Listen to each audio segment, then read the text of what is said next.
Are there some Jewish billionaires who have made some strange decisions? Yes. But we're doing the number 23. Have you ever watched The Number 23, starring Jim Carrey? It's a serious film for him. And what it was about was, it's about a man's obsession with a pattern that he kept noticing. So it was, believe it or not, around the number 23. So he starts noticing that lots of quite significant facts and dates include or are the number 23. So he starts seeing this number everywhere. He gets so obsessed with this number and this pattern that he keeps recognizing that it leads him astray in quite a severe way.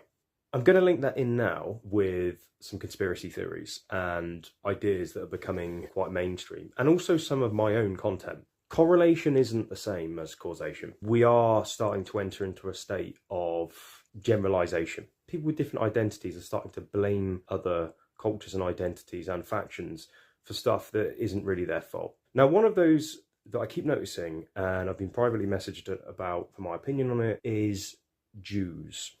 I talk a lot about Islam. I've addressed this several times. I'm not actually necessarily anti-Muslim. Okay, I'm anti-Muslim dogma. I'm also anti-Jewish dogma. I'm anti-Christian dogma. I'll come back to that word in a minute, dogma. But just for my take on the Jewish thing, are there some Jewish billionaires and people in positions of serious influence in the Jewish community who have made some strange decisions? Yes.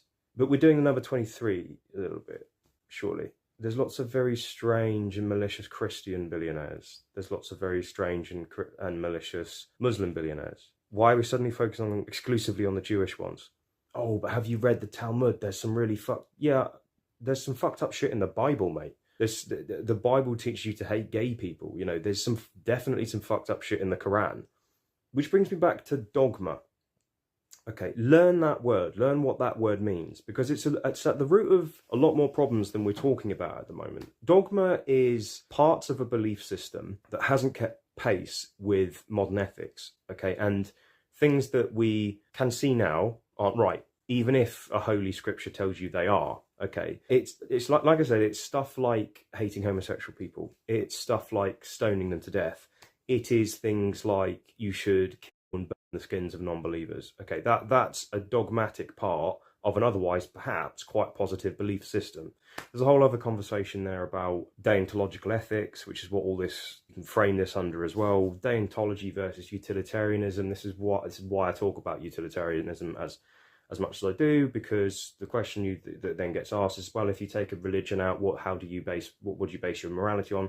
My answer is utilitarianism. I will make more videos about that in future, but for now, the anti-Jewish stuff doesn't make sense to me. Okay, Jews are responsible for the Islamic takeover of the UK.